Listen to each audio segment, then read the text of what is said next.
Today's content is sponsored by Squarespace. If you need a website made, go to squarespace.com/CaineLovesCali to get 10% off your first purchase.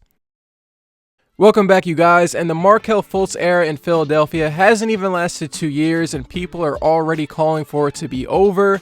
With his name in and out of trade rumors, whether they are true or not, it feels like we are somewhat near the end of the Markelle Fultz era in Philly, and let's explain why it's gotten to this point. You watching this right now, I'm sure you know a lot about the Markelle Fultz situation. He was the #1 draft pick that missed almost an entire year of basketball because of a shoulder problem, and he can't shoot outside of 12 feet. So let's go back to November 19th when Philly played Phoenix. In case you forgot, here's the timeline of the Fultz events in November. On November 6th, Markelle said he is for sure healthy. Then on November 19th, he lost his backup minutes to McConnell. Then the next day, the news drops that he is sitting out of games and practices until he evaluates his health with a shoulder specialist. The scary part about Fultz having to sit out more games and see a specialist is that there was no indication of anything medically wrong with Fultz's shoulder that would have kept him off the court before or during the season. I said this on Twitter, you know, if TJ McConnell took my bench minutes, I would get the law involved too. The big three in Philly is Jimmy Butler, Joel Embiid, and Ben Simmons, all three guys whose basketball skills on offense are maximized when they have the ball. Now insert a first overall pick with shoulder issues that can't shoot, so where does he fit? This has to be discouraging for him because he's on the court as a role player when he's been the star his whole life, and when he makes a shot, the crowd treats him like the kid in class who eats glue sticks that finally did something good. He's been the primary shot creator for his entire life. Now he has to play off the ball on a team that wants to win a championship. It's going to take time for him to adjust to that. It's got to be discouraging to be treated as the worst offensive player on the floor. There were a few times when Ben Simmons doesn't even look Fultz's way as if he's playing 4-on-5. I don't want to try to get into his head, but that has to affect your confidence or at least general attitude when you're just being looked off and then getting benched for TJ McConnell. I do think Fultz, by the time he's 26, 27 years old, will be a productive player, but at the same time, I'm worried the situation could hurt his confidence. It's sad because, you know, Joel, Ben, and Jimmy, they really like Fultz, but there's nothing they can do to really help it.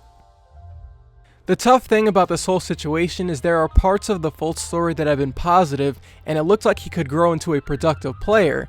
His defense in the first few games was pretty bad, but it got better and he was using his 6'9" wingspan to bother players and stay in front of people. There are a lot of negatives to harp on. They're everywhere on YouTube, Twitter, Instagram, but he was doing some good things early on. Unfortunately, these good things Fultz was doing are not going to help the Sixers win a playoff series in the first or second round. Plus, when you factor in he was the #1 pick and now he's in his second year barely helping and sitting out, you gotta wonder what's going on. They basically gave him a redshirt year, let him sit out of the summer league, and then threw him in the starting lineup even though we and the Sixers know that JJ Redick is getting the second half minutes and the important minutes, so it's like, what are we doing here? I definitely understand why the Sixers are trying to work this thing out and keep him through the trade deadline.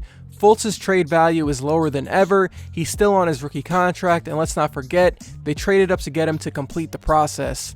Fultz was theoretically the perfect fit next to Ben Simmons and Joel Embiid because of his ability to play off and on the ball and make three-point shots.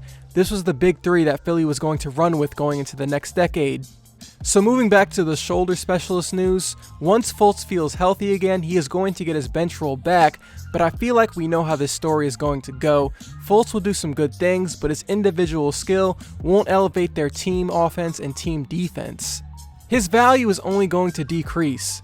Because of his skill set and Philly's current roster, he's not in an environment conducive to his playing style. I just don't see how this works out unless Ben Simmons becomes a three-point shooter. There's way too much at stake here. Trading for Jimmy Butler told us that the Sixers are trying to win now and have no time to wait. They are in a championship window. Jimmy is 29 and the front office needs to do everything they can to maximize this window. Brett Brown said in an interview that everything we think about is driven through, is that a championship standard? I think it is the mindset that we want to grow.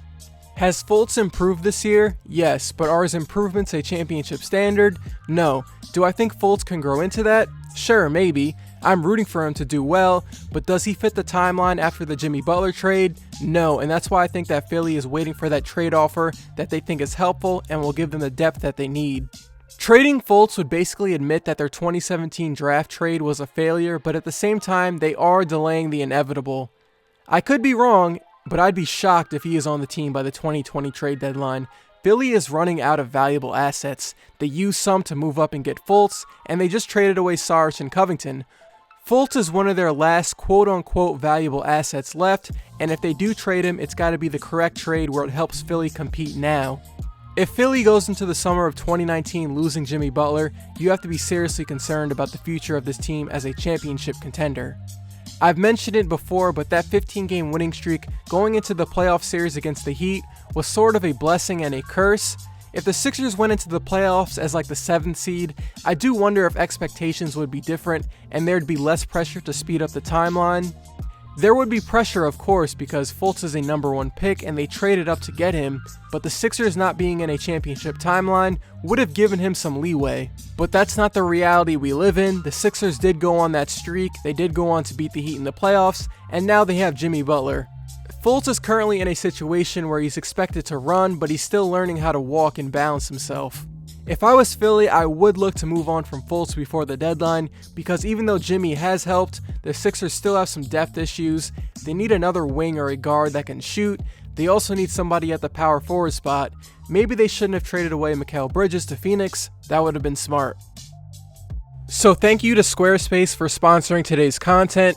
If you do not know what Squarespace is, it's a place where you go to create your own website, domain, or online store. What's great about Squarespace is the quality and accessibility they offer. If you're like me and you know nothing about code or have no design skills, Squarespace will do all the work for you. They have nice templates to choose from that makes your site look real professional. It's important to say that if you support Squarespace, you're also supporting my content, so if you, a friend, or a family member wants to make something cool, go to squarespace.com/CaineLovesCali for a free trial, and if you like the free trial and want to keep going with your site, use the offer code CAINE for 10% off your first purchase. The clickable link will be in the description. So, Markelle Fultz, do you guys think he gets traded before the 2019 deadline? I think he gets traded in the summer. Anyways, thank you guys for 200k subs. Always appreciate it for those that make it to the end, because most people don't. So I'll see you guys soon.